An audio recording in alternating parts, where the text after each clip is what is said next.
We are going all the way back to the late 19th century Philippines Right. to take a look at life under Spanish colonial rule. Felt good. And we are jumping into the social cancer, Okay. which really gives us like an unflinching look at the social dynamics at the time. Yes. So one of the things that really jumps out right from the start is the power of the friar orders. Absolutely. I mean, they weren't just, religious figures. They wielded a tremendous amount of influence. Yes, that's right. They did. Mm-hmm. Both in terms of like the daily lives of the Filipino people, Mm-hmm. but also even in the way that the Spanish administration itself functioned. It's like they were kind of running the show in a lot of ways. Yeah, they had their hands in everything. You Yeah. could say that. So how does this social cancer, how does it portray that? Like, how does it show their dominance? Yeah, so it doesn't shy away from it. It's very direct, Mm-hmm. It really argues that the friars used religion as a tool to control the population. Oh, interesting. And you know what? That bred resentment. Like Yeah. you can't just Yeah. control people in the name of God and expect them to be okay with it forever. Right. Right. Right. And we see that tension. We see that bubbling up in this story. Well, and it's interesting because you have these little moments, right, that kind of illustrate that larger point. Yeah, for sure. Like I'm thinking about that scene with Fray Damaso, where he's just like absolutely certain that Filipinos are just inherently lazy. Yeah. Like it's just in their nature. Yeah. And then you have this young man who kind of challenges him. Right. Having traveled the world and seen, Yeah, exactly. He's like, hold on a second. I've been to other colonies, like other places with the same ethnicities. They're not lazy, they're thriving. And that's such a great point because it really kind of exposes, Like, what's the real reason? what's the real reason. Yeah. It exposes these biases and prejudices that were used to justify the system, right? Yeah, absolutely. And I mean, think about it. If you believe someone is inherently lazy, Yeah. why would you bother changing a system that benefits you? Right. You're just like, well, they're never gonna. That's just the way they are. Exactly. It's just the way they are. What can you do? Right. What can you do? Okay. Beyond this kind of like overarching power dynamic, the book also gives us these really vivid glimpses into just everyday life That's right. in the Philippines under colonial rule. It's very much a tapestry of life. Yeah. What are some of the things that that struck you about that? Like, what does it look like day to day? Well, you see a lot of contrasts, right? Yeah. So you have these lavish fiestas, right, where people are celebrating and they're, enjoying themselves. Yeah. But then alongside that, you have widespread poverty. You have people struggling to get by. Yeah. Forced labor, people being made to work. Yeah. So it's like this weird juxtaposition. Exactly. Huh. It's not all parties and fun. Yeah. There's a darkness there. Yeah, definitely. And then you have these characters like Capitan Tiago, Oh, yes. who almost seems like a caricature of like, Almost, yeah. He's so desperate to fit in. yeah, to fitting with the European. Yes, like almost uncomfortable in his own skin, Trying to be something he's not. Yeah. Like sweating in those European clothes. Just drenched in sweat, probably miserable, but he's got to keep up appearances. But it makes you wonder, like, what was the cost of that? Exactly. That's a really good question. To climb that social ladder, to be accepted. Yeah. You wonder, like, how much of themselves are they sacrificing in that process? Right. Like, Yeah. is it worth it? Are you losing yourself in trying to become something else? Right. It's like, it's more than just like the clothes, right? Exactly. It's deeper. It's about identity, Yeah. It's like, who am I in this? Like, who am I allowed to be? Exactly. Yeah. And the social cancer does such a good job of like hinting at that tension and really exposing, the kind of psychological impact of colonial rule. Right. It's not just political. It's personal. Yeah. It's very intimate in a way. Yeah. It gets under your skin. Right. And it sets the stage for this kind of like this undercurrent of change that we start to feel. Right. Like all of this is happening, but things are bubbling beneath the surface. Yeah. Yeah. And people are starting to talk about things like education, Yes. freedom, self-determination. Like whispers of something different, right? Yeah. Like whispers of change. Yeah. And that's where Ibarra comes in, right? Right. With his schoolhouse project. Like Right. that becomes this symbol. The symbol of like progress and hope.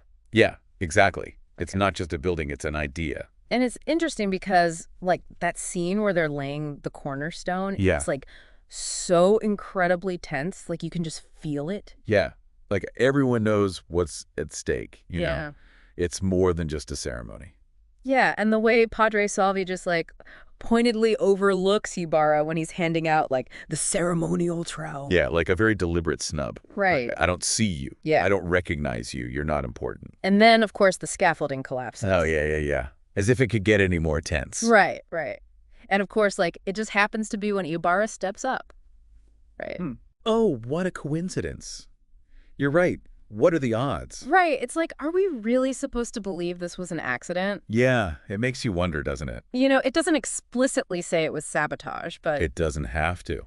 Right. It plants that seed of doubt. Yeah. It makes you think, like, wow, like, they were really threatened by what he represented. Yeah, and it wasn't just him. It was the idea, right? Like, the idea of progress was dangerous to them. Right, because it could upset the whole, apple cart. Oh, absolutely. You can't have people, getting educated and thinking for themselves if you're trying to control them. Right. And it's a reminder that those risks, those are real, Yeah, for sure. And they have consequences. They have consequences, and often those consequences are paid for in human lives. And that's where we get to Sissa and her sons. Yes. That story, it's heartbreaking. It's just devastating. It's so sad. And it shows you how, like, yeah, this system just chews people up and spits them out. And it's always the most vulnerable. Always.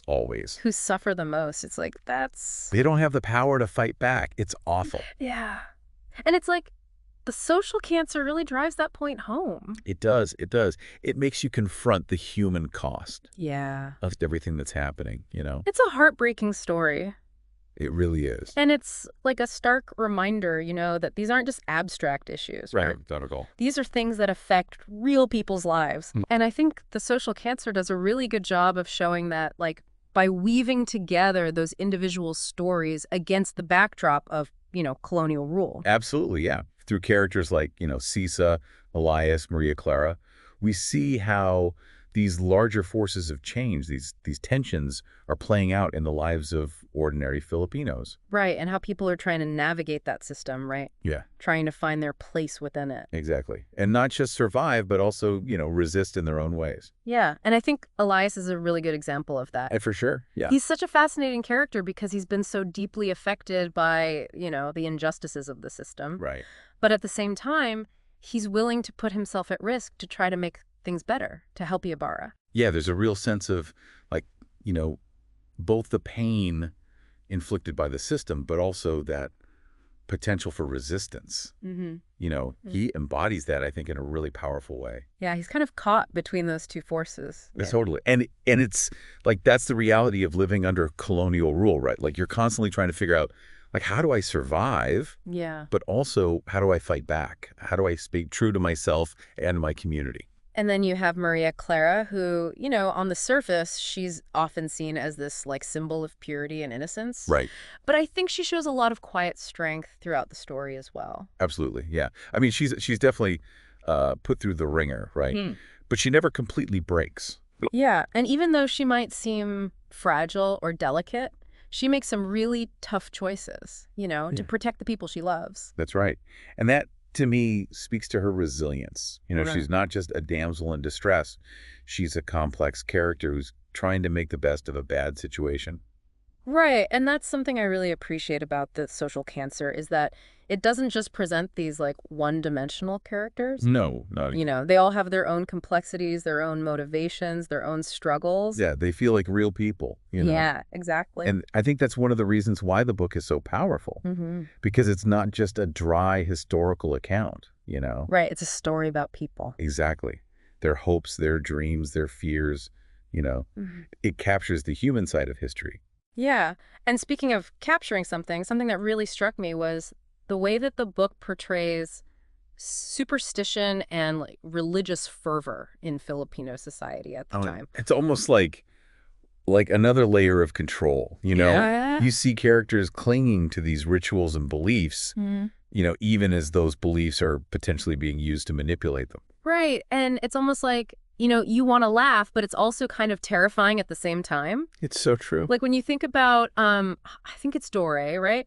Yeah. Who's like completely paralyzed by fear of curses and divine retribution. Right. Like living in fear of angering the spirits or, whatever it might be. And then you have Sister Rufa, who's like meticulously calculating like her time in purgatory like it's a math equation. Right. It's almost comical, but then you realize, like, that's how much power those beliefs held, Right. Like you could just buy your way out of sin, basically. Yeah.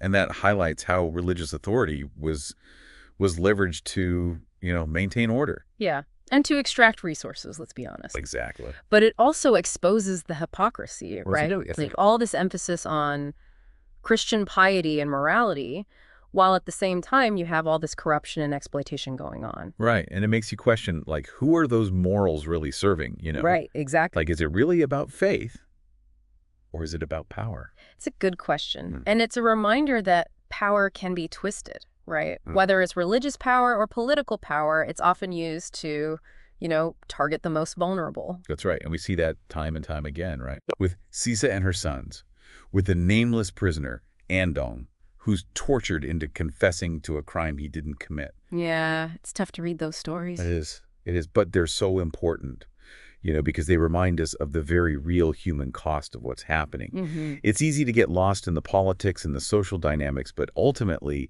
it's about people's lives. Right. And it would be easy to just like despair, in the face of all that darkness. Yeah. But even in the social cancer, there are these like glimmers of hope, moments of resilience. Oh, absolutely. Like even in the darkest of times, you see the human spirit kind of shining through. Yeah, like I'm thinking about that scene where Ibarra visits the old prisoner after the schoolhouse disaster. Oh, yeah. That's a powerful scene. It is, because you have this prisoner who's endured like years of suffering. Right. But he still has the strength to encourage Ibarra, to tell him to keep fighting for his dreams. Yeah. And it's like, that's the thing about hope, right? It can be found in the most unexpected places. Yeah. And it can give us the strength to keep going, even when things seem impossible. And of course, we can't forget about that final scene with Elias. Oh, man. Sacrificing his own life to save Ibarra. Yeah. Giving him a chance to escape, to maybe, carry the torch for a better future. Right. It's a bittersweet ending, It really is. Full of tragedy, but also this, like, glimmer of possibility. Yeah. Like maybe something good can come out of all of this suffering. It's a powerful image. It is. And it's a good reminder that sometimes progress requires sacrifice. Absolutely. And it's a question that we're still grappling with today, right? Yeah. Like, what are we willing to sacrifice for a better world? It really makes you think about the price of progress, doesn't it? It does. And who ends up paying it? It's a question that kind of hangs over the whole story, right? Definitely. And it's something that lingers even after you finish the book. And speaking of lingering, like, what do you think happens to Ibarra? Right. Like, where does he go from here? Because the book ends and we don't really know for sure. Right. We're left with this open question. Does he make it? Yeah, does he use this second chance to, like, keep fighting? Or does the weight of everything just, like, become too much? Right, because he's lost so much already. Exactly. And you have to wonder, like, how does someone come back from that? Yeah, it's a pretty heavy question. It is. And I think it speaks to the larger themes of the book, Like, what do you mean? Well, like the lasting effects of colonialism, the struggle for justice. Those are things that don't just disappear overnight. Right. Like those scars run deep. Exactly. And I think the social cancer really forces us to confront that. It's definitely not a light read. No, it's not. Yeah. But it's a powerful one. Yeah. And it's one that I think continues to resonate today. Absolutely. And I think that's what makes it so important to read, even though it was written over 100 years ago. Right. Because it speaks to these universal human experiences, Yeah, exactly. Like the desire for freedom, the struggle for equality, the fight against oppression. Those are things that are still relevant today. And it reminds us that these fights are ongoing, They are. They didn't end with the Spanish colonial period. No, they didn't. So thinking about that, I'm curious, throughout this deep dive, we've talked a lot about the friars and the power that they held. So I'm wondering, like, what if Ibarra had taken a different approach? What if, instead of challenging them head on, he had tried to, like, get them on his side? That's an interesting question. Do you think that would have worked? It's hard to say. I mean, on the one hand, they had so much influence, right? Yeah, they could make or break anything. Exactly. So if he had their support, maybe things would have been different. Right, like the schoolhouse might have actually gotten built. Maybe.